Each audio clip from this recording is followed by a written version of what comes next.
UFOs are reported in our airspace. I got over the village, and it was gone out of sight. Are UFOs alien vehicles, or is there a more terrestrial explanation?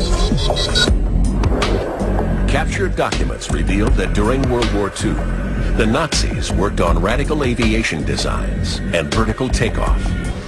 One project, the Bell, may have shown promise. At the end of the war, it vanished. 20 years later, an unusual event occurs in Pennsylvania. December 9, 1965, 4:30 p.m. Eyewitnesses report a UFO crash in a wooded area just outside Kecksburg, Pennsylvania.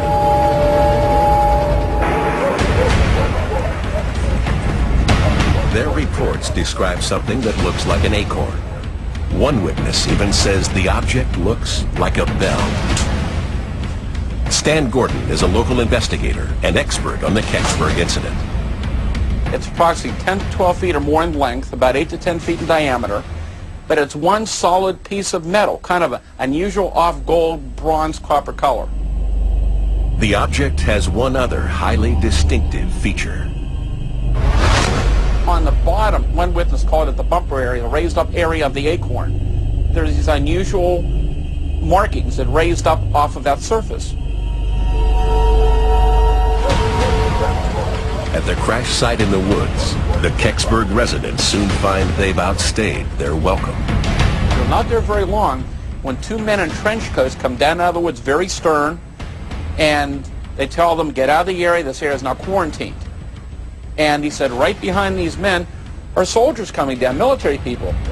Eyewitnesses later report seeing the object on a military vehicle speeding out of town. Where were they taking it?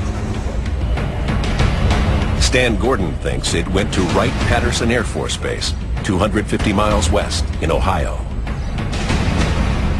According to Gordon, just 2 days after the Kecksburg incident, the base makes an unusual request for ceramic bricks from a local foundry. They ordered a large supply, 6,500s, of a special type of brick. It was double glazed engineer brick. And that order was to be sent to Wright-Patterson Air Force Base.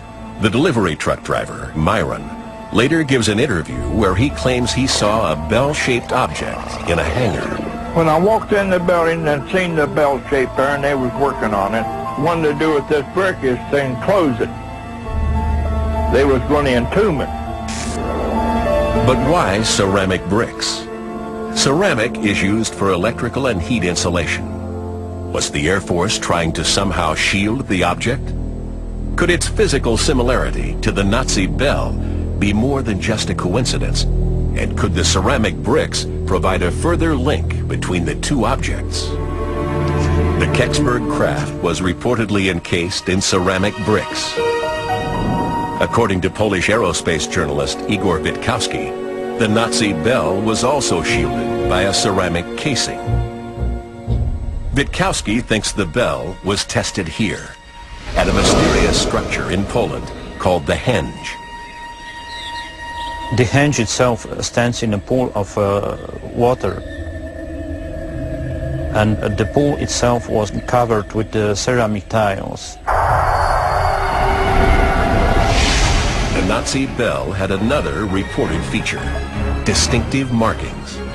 The Nazis had this bizarre religious science, which included a lot of occultism, and they used occult symbols. And the bell was supposedly covered in occult symbols.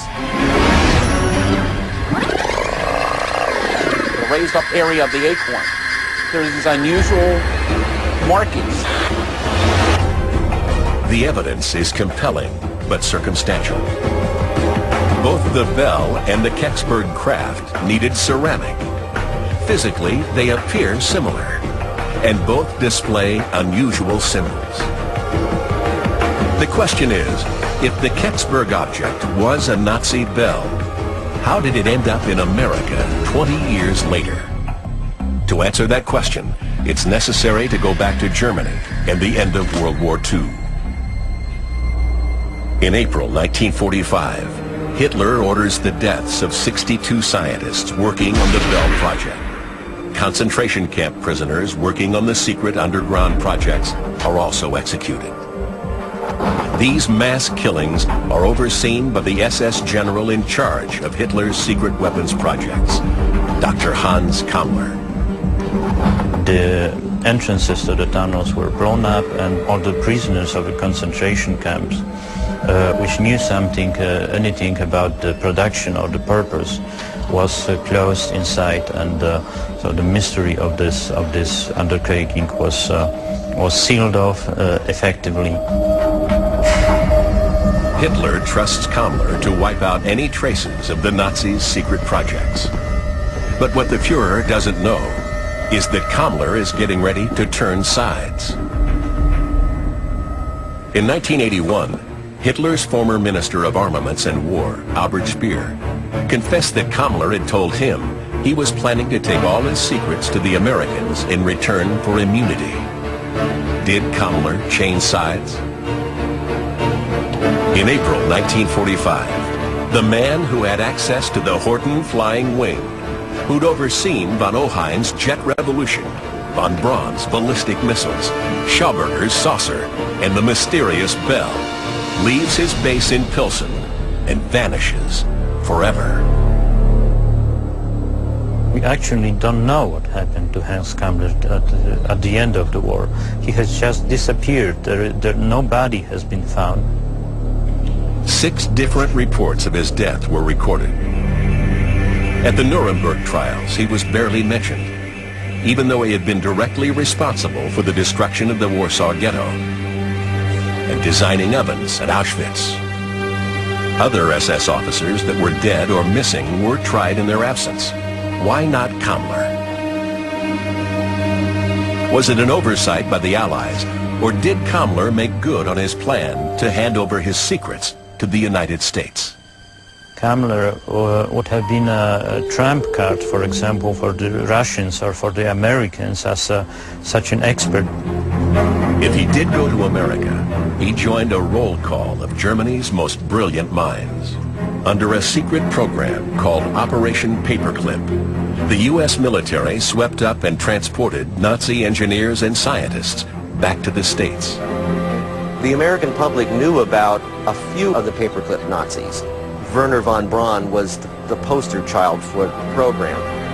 Most people who had heard of Project Paperclip, or bringing the Nazi scientists to the U.S., figured it was only a few hundred of them. Declassified documents held at the National Archives indicate the actual number of scientists was in the thousands. Von Ohain, Germany's jet pioneer, went to Wright-Patterson Air Force Base. Alexander Lippisch, an expert in vertical takeoff, went to White Sands, New Mexico.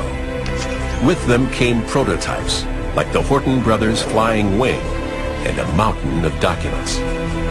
By 1946, Nazi Germany had been stripped bare. 1 year later, with Nazi scientists settled all over America, the first wave of UFO sightings begins. Do you think that looks about like what it was, Jay? About what we saw right there. Is it a coincidence? Or does a closer investigation of the most famous UFO sighting at Roswell, New Mexico reveal a new and very dark secret?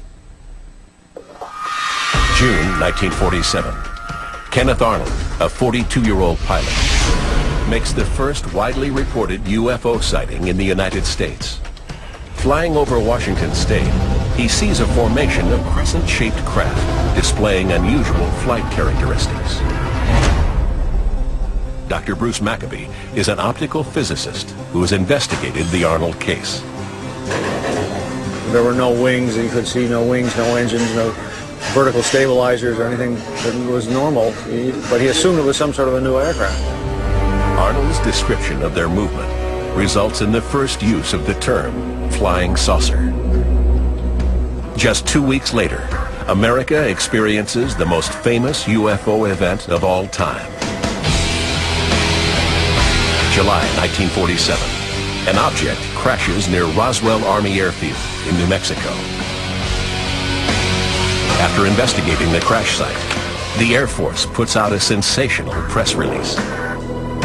The Roswell Army Air Base issued a press release saying that they had a flying saucer that had crashed in the desert. Just a few hours after the initial press release, the Air Force did a 180, telling the press that the crashed object was a weather balloon, an innocent mistake, or deliberate misinformation. From the beginning, they had something they did not want the public to know. If they weren't hiding a crashed alien spacecraft at Roswell,